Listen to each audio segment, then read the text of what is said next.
Hello and welcome to the late night edition with me, Ayushman Singh Jamwal. Our top story is Sri Lanka as speculation continues over who will be Sri Lanka's next president. The Speaker of the Lankan Parliament has said that nominations for the presidential post will be called on the 19th of July and the elections for the next president will take place on the 20th of July. After taking over as interim president, Ranil Wickremesinghe issued two decisions. Firstly, he has prohibited the use of the term excellency to introduce the president, and he has also appointed top army officials in order to maintain law and order across the country.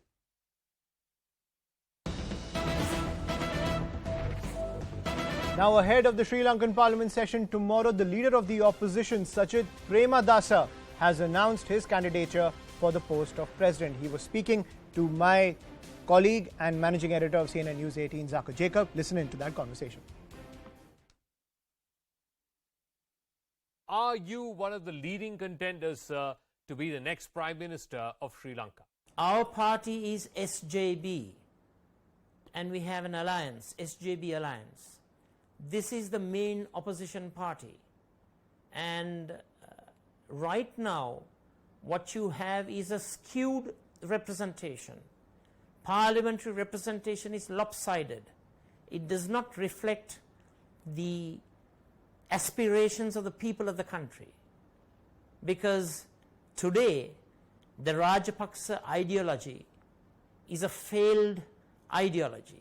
Okay. We have a failed bankrupt state and country because of the Rajapaksa ideology. So the majority that was attained in 2020 will be deciding on the future presidency. I'm joined by my colleague Purnima on the broadcast to get the latest from Sri Lanka, which is amid that political flux as the post of the next president will be decided in the next few days. Purnima, what does the entry of the opposition leader of the Lankan Parliament does to the entire mix when it comes to who will be the next president of this country, which has been seeing economic woes for the past 100 days? Well, Sajith Premadasa still does not have the majority to be elected as the president of Sri Lanka. There have been three frontrunners so far. One, of course, the ruling party is divided. The first, Ranil Wickremesinghe, is also getting more support from the ruling party, while there's another frontrunner as well, the last. So these are the two frontrunners as well. So Sajith Premadasa in his tweet also very clearly says that he still does not have the majority, but he hopes that things work in favor. He's expressed his desire to contest for the president's post, while he's nominated Harsha De Silva, another MP, for the prime minister's post. But all eyes on the 20th of July when the voting happens, and whether Sajith will get the support of majority of the parliamentarians, that remains to be seen. Right. Thank you, Purnima, for getting us those details. So the battle continues over who will be the next president of Sri Lanka, even as the economic worries of that country are far from over. So will any political certainty bring some relief to the people of Sri Lanka? That awaits to be seen. The presidential elections, as my colleague was pointing out, on the 20th of July. Now, shifting focus, big breaking news coming in from Delhi's Jafrabad area, where bodies of 4 belonging to the same family have been recovered. Now, as per the primary inquiry, a 40-year-old man named Israr shot his family and himself after he intoxicated his wife and 2 minor daughters. Now, the initial investigation has revealed that the deceased was in a business that was selling jeans and was facing heavy losses. That piece of breaking news coming in from the national capital, where a horrific crime has been committed, where a man named Israr intoxicated his wife and his 2 minor daughters because, as per the investigation, he was in a business that was selling jeans and he was facing heavy losses. After killing his wife and his 2 daughters, he killed himself. So that investigation continues. Tragic news coming in from the national capital. We'll continue to track all the developments which are coming in, but the breaking news continues. We're getting this piece of news from Jammu and Kashmir. Now, the Srinagar police have stopped 5 youth from joining terror ranks. All 5 were planning to go to Pakistan for weapons training and joining the LashkerTaiba. That's the piece of breaking news that's coming in, where the Srinagar police, it's a huge win for the security forces, where they have stopped 5 youth, those visuals on your screen, from joining the LashkerTaiba, from crossing the border and joining the LashkerTaiba, the dreaded terror organization. I'm joined by Tejinder Singh Sodhi on the broadcast. Tejinder, give us the details. How were they able to achieve this huge win against the terror forces by stopping these 5 youth from crossing the border and joining LET? See, Ayushman, indeed, this is a major success for the security forces because 5 precious lives have been saved. These 4, out of these 5, 4 are juveniles and 1 is an adult. So you can see how Pakistan-based terror outfits, they are brainwashing the youth in Kashmir. This is thanks to the Srinagar police and wherein the lives of these youth were saved. As per the sources, these youth were radicalized by a person, a resident of Lolab area. After that, they were planning to cross over to the line of control from Lolab itself to the Pakistan side. All their arrangements on the other side were also done, and they were supposed to get training at the LashkerTaiba terror outfit camp. They were planning to move towards the Pakistan side just a week after the celebration of the Eid. So all the preparations were underway for them to cross over to the other side of the line of control to take up arms training at the LashkerTaiba terror outfit camp in Pakistan-occupied Kashmir. But the timely information which was received by the Srinagar police led to these youth being arrested. Now they have been stopped from joining the terror ranks, though a case has already been registered against one of the person who radicalized these youngsters and who was taking them to the other side of the line of control for taking up arms training. So the person has been booked under various sections, Section 13, Section 18, Section 18B of the Unlawful Prevention Act. So these are the stringent acts that has been invoked against the person who had radicalized, and he has also been identified. He has also been arrested by the Srinagar police. So a major win for the security forces. If you remember, Ayushman, just a couple of days ago, the security forces made 2 Kashmiri youth who had taken up guns, who were engaged in an encounter with the security forces with the help of their parents. Those 2 youth, they were asked to surrender, and the security forces gave them an ample opportunity, and they surrendered, and 2 lives were saved. You see, the Jammu and Kashmir police, the security forces operating in Kashmir, they time and again have been appealing to these youth who are planning to take up gun, or those who have taken up gun, to shun the path of violence, surrender, leave the gun. And the Jammu and Kashmir administration under Lieutenant Governor Manoj Sinha would help them to join the mainstream and lead a normal life if they are not involved in any terror-related incident. But this is a major win for the security forces because of 5 precious lives have been saved, and 4 out of those 5 are just juveniles. Yes, Ayushman. Right. Thank you, Tejinder, for giving us those details. So a huge win for the security forces against the terror infrastructure in Jammu and Kashmir. More breaking news coming in ahead of the Parliament's monsoon session. Now, as many as 24 bills are set to be introduced in the monsoon session of Parliament.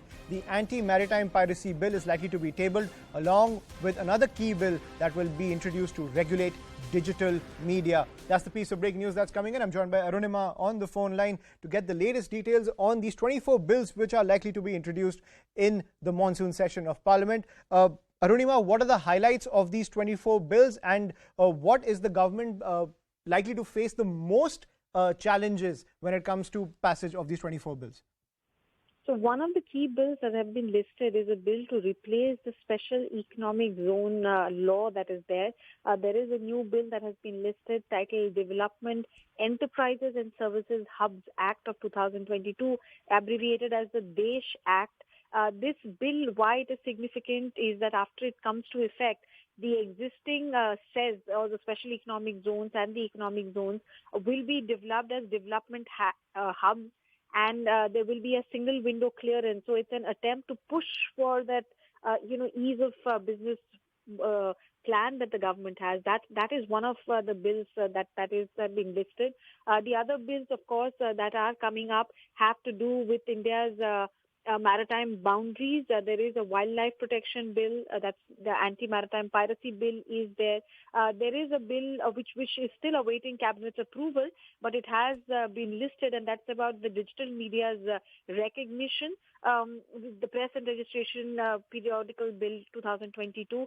But more than the bills, I think the government is bracing up for the opposition's onslaught because there are a number of private member bills that have been listed by members like Derek O'Brien and other opposition leaders, where they want to discuss, essentially embarrass the government, alleging that the opposition is deliberately being hounded, that there is an issue of freedom, liberty, etc. So I think those points, also the Enforcement Directorate summons to Rahul and Sonia Gandhi, those will be the real challenges for the government, if at all. Right. So 24 bills slated to be passed in the monsoon session of Parliament. But as Arunima is pointing out, many of those bills will also face stiff opposition from the other parties on the other side of the trenches when it comes to the political war inside Parliament ahead of the monsoon session. Now, right ahead of the monsoon session of Parliament, the clash between the opposition and the centre has taken another turn. Now, just a day after the release of a list of new words that have been termed unparliamentary, another political war of words has erupted over a new circular which states that demonstrations, dharnas, strikes, fasts and even religious ceremonies can't be conducted in the Parliament complex, the site that time and again has been used by the opposition to take on the government. The Congress Party's Jairam Ramesh has responded to the new rule with a jibe saying, and I quote, "Dharna mana hai." As the opposition claims, this is yet another tactic by the BJP government to muzzle them after creating a red list of unparliamentary words. Now, countering the criticism, the BJP has cited similar circulars that were released in 2009 and 2014 under the then UPA government. The 2009 order states, members are requested not to use the precincts of the House for any demonstration, dharna, strike, fast, or for the purpose of performing any religious ceremony. This was repeated word by word in another order issued in 2021. The only minor difference in the 2022 order is the usage of the word cannot instead of requested. However, this has presented another flashpoint ahead of the monsoon session of Parliament. ये एक प्रक्रिया है और ये प्रक्रिया लंबे समय तक चल रही है और आप सबको जानकारी है कि 2009 से ये प्रक्रिया चल रही है। उसके पहले भी प्रक्रिया चल रही थी, उसके सबके सर्कुलर जारी कर दिए। मेरा सभी राजनीतिक दलों से पुनः आग्रह है कि लोकसभा में या राज्य की विधानसभाओं में बिना तथ्यों के किसी भी तरह की राजनीतिक आरोप प्रत्यारोप से हमें बचना चाहिए। Yesterday, some phrases and words were added to the list of unparliamentary words, and now today, a ruling from the Rajya Sabha Secretariat has yet again surfaced, in which it says like no dharnas could be done on the precincts of the Parliament. What do you have to say on that? Have we declared that there will be no democracy in this country? Have we suspended our civil rights? Have we suspended the right of the opposition to raise issues that matter? The problem is that words that are synonymous with Mr. Modi and increasingly synonymous, whether it is Vinash Purush, whether it is COVID spreader, whether it is Jumla Jivi, whether it is being a kayer, being a coward, these words have become synonymous with him and his style of governance.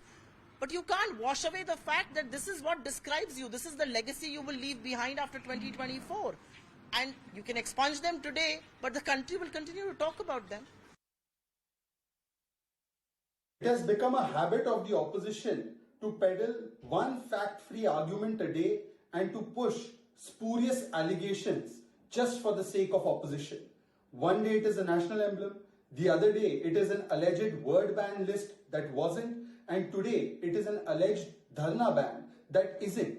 The same routine notices have been issued by Parliament House Security Office year after year, session after session. This shows a bankruptcy of ideas, of real issues to bring to Parliament, and an attempt to hold Parliament to ransom and to divert, deviate and to demolish any kind of discussion that can take place on real issues.